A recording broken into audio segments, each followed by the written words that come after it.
Hello guys, কেমন আছো সবাই? আমি তো ভালোই আছি। তো তোমরা স্ক্রিনে একজন মুরুব্বিকে দেখতে পাচ্ছ নিশ্চয়ই। ইনি হচ্ছে আমার ঠাকুমা। আসলে সবার এখনকার ঠাকুমারা শুনি নাতি-নাতনিকে ওরকম আদর করে না। কিন্তু আমার ঠাকুমা আমাদের সব ভাই-বোনকে অনেক, অনেক আদর করে। সবাইকেই অনেক ভালোবাসে, আপন করে রাখতে জানে। তাই আমরা এখনও তাকে অনেকটা বেশি ভালোবাসি। তার কিছু হলে আমরা অসহায় হয়ে যাই, অনেক কষ্ট হয়। তো তার সাথে দেখো কীরকম খুনসুটি হচ্ছে। পান নিয়ে তার সাথে মজা করতেছিলাম। সে আসলে একটু কানে কম শোনে তো। তো কানে কম শুনলে কী হবে? ওহ বোঝে সব কিছুই।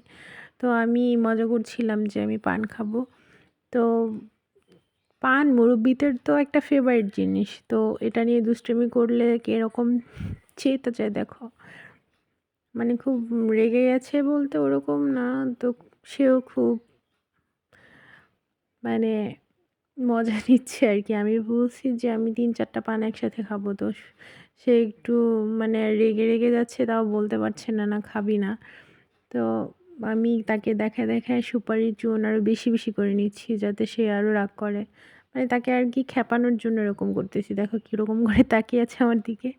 আমি ইচ্ছা করে এরকম কথা বলতেছি যে যাতে উনি রাগ করে।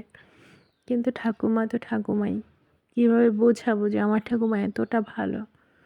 মানে আমার সাথে কথা বলতেছে আর আমাকে সুপারি কেটে দিচ্ছে দেখো। যদি ওরকমই হতো তাহলে তো কেটেই দিত না।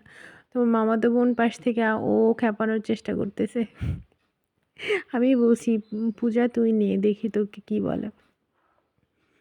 তো ও নেয়াতে দেখো কীরকম রিঅ্যাক্ট করে। যে আবার দিদির সাথে কথা বলতেছে ঠাকুমা।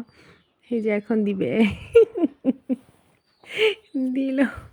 কিন্তু ওই যে এখন দেখো হাসতেছে ঠাকুমা, আবার দেখছো? এটা আসলে সেও মজা করেই করতেছে। সে হয়তোবা বুঝতে পারছে যে আমরা মজা করতেছি। কিন্তু ঠাকুমা বিশ্বাস করে না যে আমি ৩ টা পান একসাথে খাবো।